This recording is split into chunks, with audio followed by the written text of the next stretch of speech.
Program Rawan Melanjutkan Pendidikan yang diluncurkan oleh pemerintah Kota Bandung untuk memfasilitasi peserta didik yang tidak mampu di sekolah swasta Kota Bandung.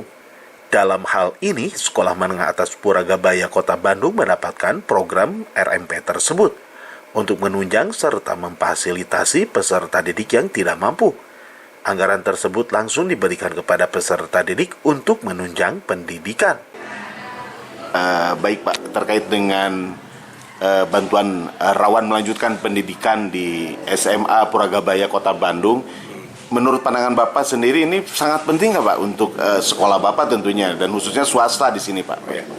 Oh tentunya bagi sekolah kami ya program hibah RMP itu sangat penting sekali ya, karena memang di sekolah kami sangat banyak sekali siswa-siswa yang tidak mampu. Berapa peserta didik di sini Pak yang mendapatkan bantuan RMP tersebut? Nah ini kebetulan ya, kalau sekolah kami mendapatkan bantuan itu hanya 7 orang dari sekian banyak orang ya. Untuk itu saya mohon kepada pemerintah nanti lebih ditingkatkan lagi lah ya. Oke, baik. Pada pelaksanaan dan kegiatan program RMP ini di sekolah Bapak, realisasinya seperti apa saja di sini Pak?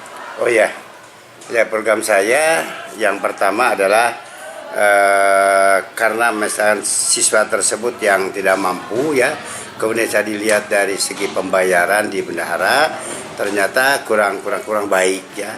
Untuk itu saya sarankan bahwa kalau ingin mendapatkan RMP, pertama ada persyaratan khusus dari Dinas Pendidikan ya. Kemudian surat keterangan dari kelurahan bahwa yang bersangkutan tidak dinyatakan tidak mampu. Kemudian juga ada kartu KIP ya. Kemudian juga yang termasuk program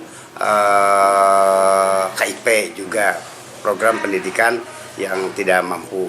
Kemudian karena sangat penting untuk siswa-siswa yang tidak mampu tersebut ya, diharapkan kepada pemerintah lebih ditingkatkan lagi dan juga lebih diperbesarlah bantuan-bantuannya seperti hibah RMP tersebut.